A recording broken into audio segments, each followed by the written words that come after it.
हरे कृष्ण कृष्ण कृष्ण हरे हरे, हरे राम राम राम हरे हरे। भगवान ज्ञान दीपक चैनल में आपका स्वागत है। I DK Sharma from India. My motive Bhagavad Gita, spiritual meditation by Bhagavad Gita, Gita advice to everybody everyone. दोस्तों, आज मैं जो आपको बताने जा रहा हूं, आप किसी भी प्रकार का संकट में हैं, दुख में हैं, परेशानी में हैं, केस मुकदमा में हैं, घर द्वार में कोई दुर्घटना हो चुकी है, कोई शत्रु आपको भयभीत करके रखा है, कोई जंगल में आप घिरे हुए हैं, कोई पशु आपको पीछा कर रहा है, समुद्र में या किसी जल में नाव आपकी डूब रही है, प्राण संकट में हो, जीवन संकट में हो, आपका घर संकट में हो, आपका पुत्र पुत्री संकट में हो, कोई गंभीर बीमारियां हो, कोई अपार दुखमय जीवन से मुक्ति हो पाना चाहते हैं, इस तरह के समस्त पापों से मुक्ति पाने के लिए, समस्त दुखों से निवारण करने के लिए मार्कंडेय पुराण में दुर्गा सप्तशती का 12वां अध्याय में जो कथा स्तुति लिखी हुई है, उसका अध्ययन करें, पूजन करें, मनन करें। मां दुर्गा सप्तशती नवमी दुर्गा पूजा के नवरात्रि जो होती है उसमें इसका, और चैत्र नवमी का जो नवरात्रि होती है, उस दो जो होते हैं, दशमी एकादशा से लेकर दशमी तक, इस 10 दिन के अंदर में अगर इस तरह का आप कराते हैं अपने घर में, तो आपको सारी समस्याओं का समाधान मिल जाएगी। ऐसा मैंने आज पढ़ा। यज्ञ, हवन, पूजन, दान, धर्म सब करिए, इसकी कोई विशेष जरूरत नहीं है। आप सिर्फ सप्तशती का 12वां अध्याय का अध्ययन श्रवण करें, कथा श्रवण करें, किसी ब्राह्मण को बुला के इस कथा का श्रवण कर लें, पूजन कर लें, आपकी तत्काल इसकी बहुत बड़ी लाभ आपको मिलेगी। लेकिन जो भी आप करेंगे, इसमें 4 चीज का होना बहुत जरूरी है। क्या? दया होना चाहिए, सत्य होना चाहिए, भक्ति होना चाहिए और शुद्धि। इतना करके आप इस कथा का श्रवण करें। दोस्तों, आप देखे होंगे संसार में एक से एक पंडित हैं, एक से एक विद्वान हैं, एक से एक भले भले लोग दिखते हैं, जिसके पास आप देखते हैं बहुत बड़ा पांडित्य है, महाभारत, गीता, रामायण सब मुखस्थ है, लेकिन वो सज्जन है या दुर्जन है, ये तो परमात्मा ही बता सकते हैं। इसका पहचान करना बड़ा मुश्किल है। ये भ्रमित युग में कौन अच्छा है, कौन सच्चा है, कौन झूठा है, समझना बहुत मुश्किल है। साधारणतः पहचान यही है कि जो पैसे के पीछे पागल है, जो पैसे के बल पर काम करते हैं, बड़े बड़े यज्ञ में बड़े बड़े दक्षिणा ले रहे हैं, उनको कभी विश्वास मत करें। आपको बहुत बड़ी पूजा अर्चना, दान, धर्म, त्याग, यज्ञ करने की कोई आवश्यकता नहीं है। आपके अंदर में ही परमात्मा है और आप स्वयं पूजा पाठ करें, किसी से कराने की जरूरत नहीं है। आप साधारण से साधारण पंडित से, जो लोभ नहीं है, जिनके अंदर लोभ क्रोध मोह नहीं है, ऐसा पंडित की तलाश करें और उस पंडित को से यज्ञ हवन पूजन पठन सब करा सकते हैं। अगर नहीं कोई है तो आप स्वयं भी कर सकते हैं। आप आत्मा में दया, सत्य, भक्ति, शुद्धि करके आप पूजन पाठ करके आपकी सारी समस्या का समाधान स्वयं कर सकते हैं। सेल्फ कॉन्फिडेंस भगवत गीता में जो कहा गया है कि उसको आप पूर्ण करें। भक्ति योग, ज्ञान योग, कर्म योग। पहला है कर्म योग, दूसरा है ज्ञान योग, तीसरा है भक्ति योग। श्री कृष्ण की मुखारविंद से जो अर्जुन को उन्होंने अमृत वाणियाँ सुनाए हैं, इसमें कहा गया है कि कर्म का विशेष महत्व दिया गया है। सात्विक कर्म, सत्कर्म करना जरूरी है। इसलिए दोस्तों सत्कर्म करें, स्वयं करें, किसी से पूछे नहीं, किसी की सहायता न करें, किसी का भरोसा न करें, किसी का उम्मीद न करें। ये थी आज की समस्याओं का समाधान का एकमात्र मार्कंडेय पुराण दुर्गा सप्तशती का पाठ के अंदर 12वां अध्याय का बारे में मैंने आपको बताया। दूसरा प्रसंग आता है श्री कृष्ण गिरधर गोपाल के भागवत गीता के अनुसार, जब अर्जुन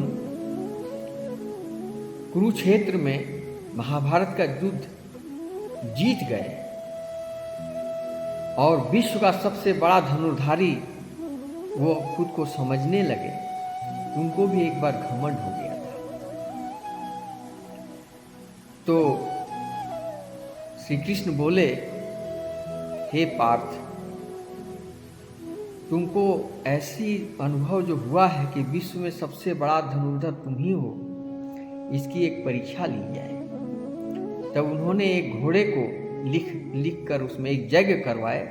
विश्व शांति के लिए एक यज्ञ हुआ। उस यज्ञ में एक घोड़ा को छोड़ा गया और उसमें लिखा गया कि विश्व का सबसे बड़ा धनुर्धर अर्जुन, इससे कोई मुकाबला कर सकता है तो इस घोड़े को पकड़ लो। तो इसके बाद वो घोड़ा को छोड़ दिया गया। फिर श्री कृष्ण बोले अर्जुन से कि घोड़े के साथ साथ पीछे पीछे तुम भी जाओ। क्यों? कि अगर कोई पकड़ेगा तो युद्ध तुम्हारे जो फौजी हैं, जो सेना है, वो नहीं कर पाएंगे, तुमको खुद ही करना पड़ेगा। वो चले गए। जाते जाते फिर क्या हुआ, एक बालक, 12 साल का बालक तीर मारा और घोड़ा भी गिर गया और अर्जुन भी बेहोश हो गए, बुरी तरह से बेहोश हो गए। फिर श्री कृष्ण आते हैं तो फिर उनको समझाते हैं। शर्म के मारे अर्जुन उनसे आंख नहीं मिला पा रहे थे। तो अर्जुन को श्री कृष्ण बोले, अर्जुन चलो तुमको हम दिखाते हैं, तुमसे भी बड़े लोग हैं पृथ्वी पर। फिर वो बालक कौन था? मोर ध्वज का बेटा ताम्रध्वज। तो वो लोग कृष्ण और अर्जुन साधु बन गए। साधु बनकर वो मोर ध्वज के आश्रम में पहुंच गए, उनके घर में पहुंचे। उन्होंने बहुत स्वागत किया दोनों साधु बाबा को। साधु के रूप में श्री कृष्ण और अर्जुन ही थे। फिर उन्होंने, बाबा मैं आपके लिए क्या सत्कार करूं? तो जब वो दोनों साधु जा रहे थे तो श्री कृष्ण ने यम को आह्वान किया। यम कौन? सूर्य का पुत्र यम। तो यम आकर के वो व्याघ्र रूप पकड़ के साथ में जा रहे थे। तो 2 साधु, 1 व्याघ्र, 3 जीव उनके यहां आए थे। श्री कृष्ण बोले साधु के भेष में कि हमसे ज्यादा भूखा ये मेरा बाघ है, इस बाघ को भोजन कराओ, ये तो मांस खाता है। तो बोला ठीक है, मैं मांस की व्यवस्था करता हूं। जंगल से कोई शिकार करके अभी मंगवा देता हूं, खाता, उनको भोजन के लिए दूंगा। बोला नहीं, ये व्याघ्र जो है ये न तुम्हारा मांस खाएगा, न तुम्हारी पत्नी का मांस खाएगा, न तुम्हारे अगल बगल के जंगल के शिकार खाएगा। ये एक ही मांस खाएगा, वो है तुम्हारा पुत्र का मांस। और तुम अपने पुत्र को पति पत्नी मिलकर आरा से बीचों बीच काटोगे, और काटते वक्त किसी प्रकार का कोई आंसू नहीं बहना चाहिए, ना ही बच्चे में कोई आंसू हो, न माताजी पर कोई आंसू हो, न पुत्र को कोई आंसू हो। इस प्रकार साधु ने मोरध्वज को कहा। मोरध्वज बोले कि देखिए साधु बाबा, ये पुत्र तो मेरा ही अकेले नहीं है, उनकी माताजी से पूछ लेता हूँ। फिर वो माताजी के पास गए।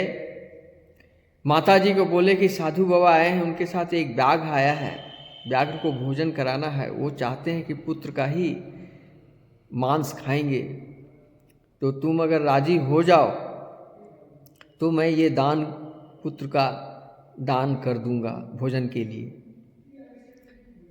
तो फिर कुछ देर सोचने के बाद वो बोली, पति की आज्ञा मैं कैसे काट सकता हूँ, जिसमें आप खुश हैं मैं वही करूँगी। फिर दोनों राजी हो गए। तो फिर वो पुत्र को उठाने के लिए गए, तो पुत्र सोया हुआ था, ताम्रध्वज सोया हुआ था, 12 साल का बच्चा। तो वो उसको जब जगाने गया तो वो अचंभित होकर उठ गया। तो बोले, बेटा तुम इतना अचंभित क्यों हुआ? मैं एक सपना देख रहा था, मुझे 4 लोग पकड़ के ले जा रहे हैं, कहीं ले जा रहे हैं, ऐसा मैंने सपना देखा। तो फिर वो माता पिता उस बेटे को बोला कि ऐसी ऐसी बात है, साधु बाबा के साथ में एक बाघ है, तुम्हें उनको भोजन में देना होगा, तुम्हारी हत्या करके देना होगा। बोले, इसमें कौन सी बड़ी बात है? माता पिता का आदेश मेरा आदेश, मैं पालन करूंगा।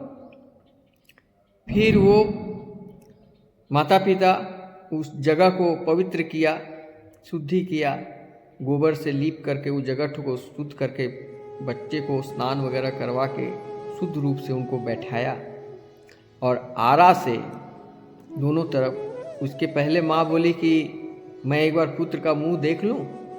तो फिर वो पिताजी बोले कि मुंह देखोगी तो तुम्हारी कहीं आँख से आंसू आ गई तो हम लोग का ये दान बेकार हो जाएगा।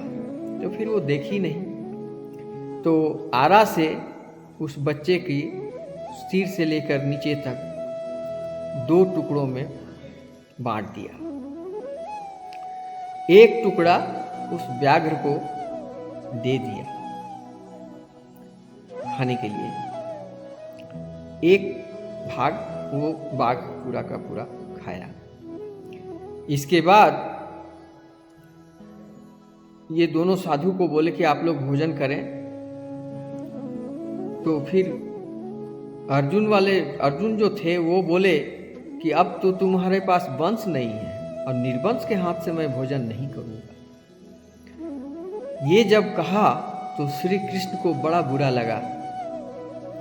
उनका मन में आया कि अर्जुन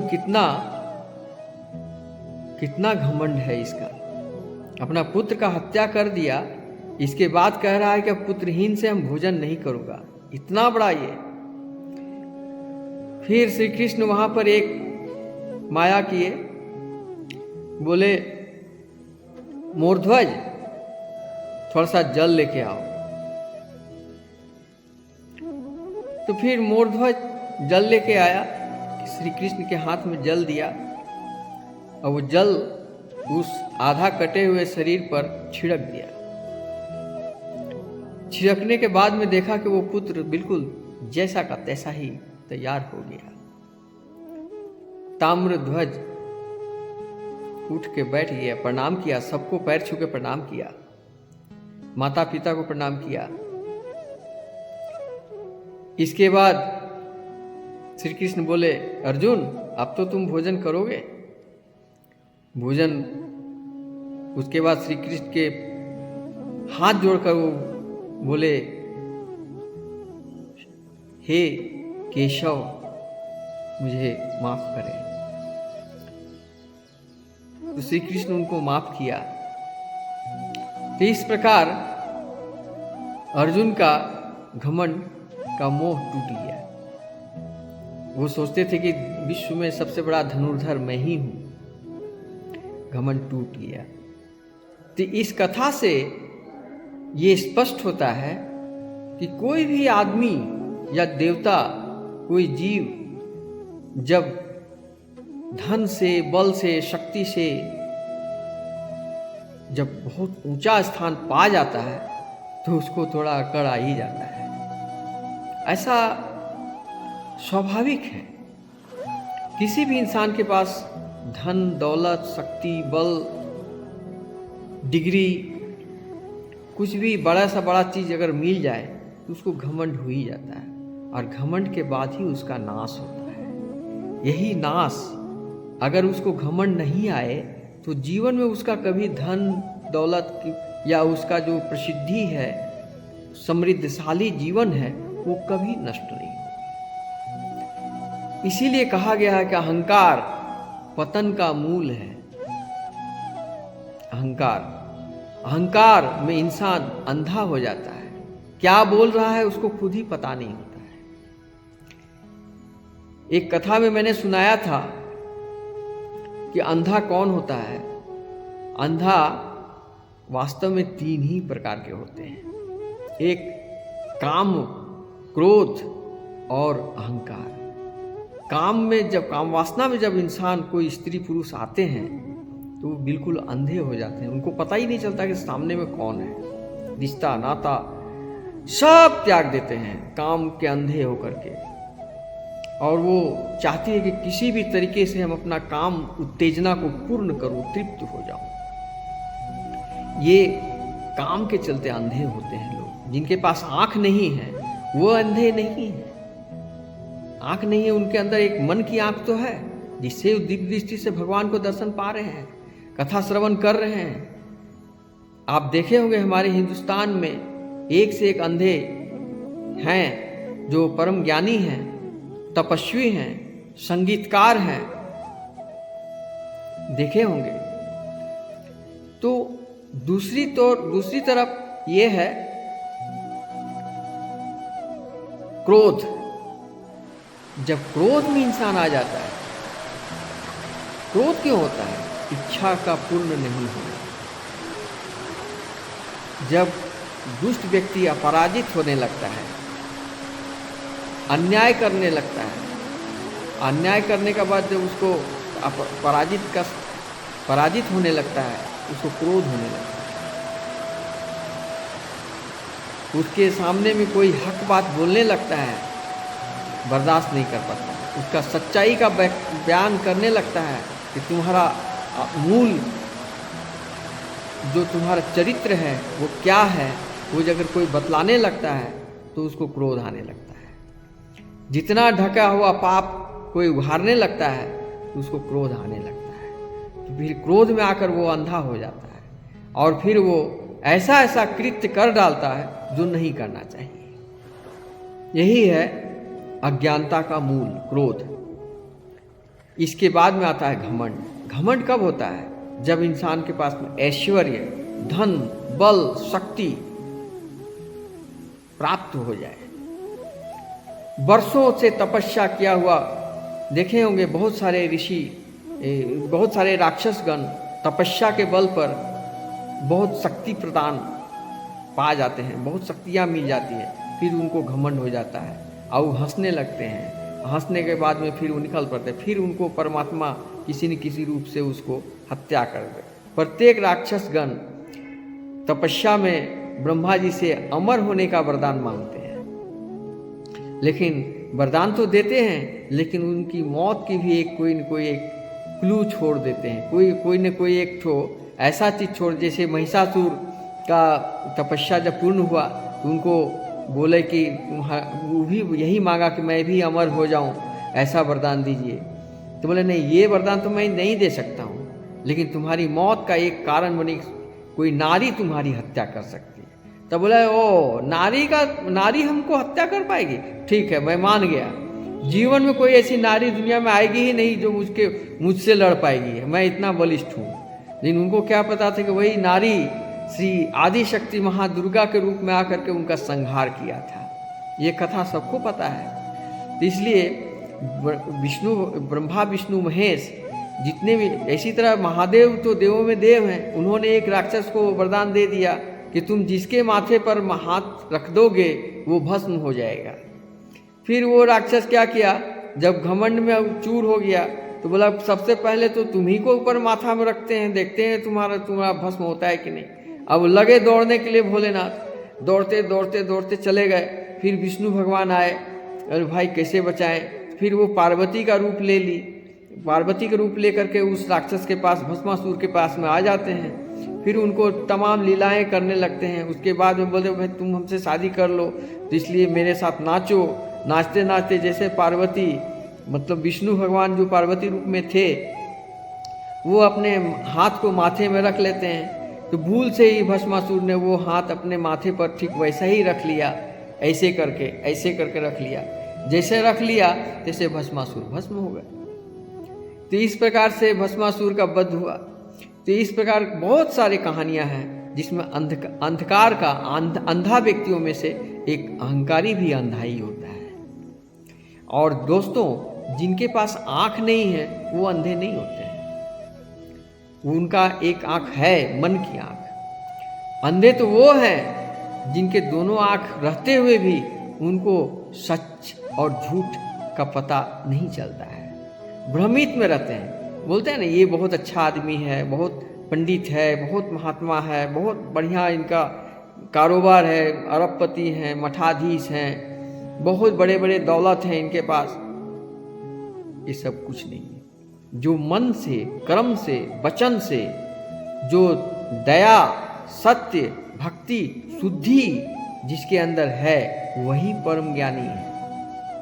जो ध्यान योग, ज्ञान योग, भक्ति योग में है वही परम ज्ञानी है। जो सतोगुण में परिपूर्ण है वो परम ज्ञानी है। जो सतोगुण का कार्य करते हैं वो परम ज्ञानी है। ये दिखावा के दुनिया में, मैटेरियल वर्ल्ड में कोई सच्चा नहीं है, कोई जीवन भर आजीव अटल रहने वाला नहीं है, सब नाशवान है। सिर्फ एक चीज है वो जिसका नाश नहीं होता है, वो परमात्मा। उसका दूसरा रूप है आत्मा। यह आत्मा कभी मरती नहीं, ना ही इसका कभी जन्म होता है। न इसको आग जला सकती है, न पानी डुबा सकती है, न हवा सुखा सकती है, न इसको किसी अस्त्र शस्त्र से हत्या की जा सकती है। आत्मा अमर है। तो आत्मा परमात्मा का ही अंश है। क्यों न हम अपनी शरीर को, अपने मन को, अपने आप को, आत्मा को परमात्मा में लगा दिया जाए। इतना ही कहकर आज की कथा मैं यहीं समाप्त करता हूँ दोस्तों। हरे कृष्ण कृष्ण कृष्ण हरे हरे, हरे राम राम राम हरे हरे।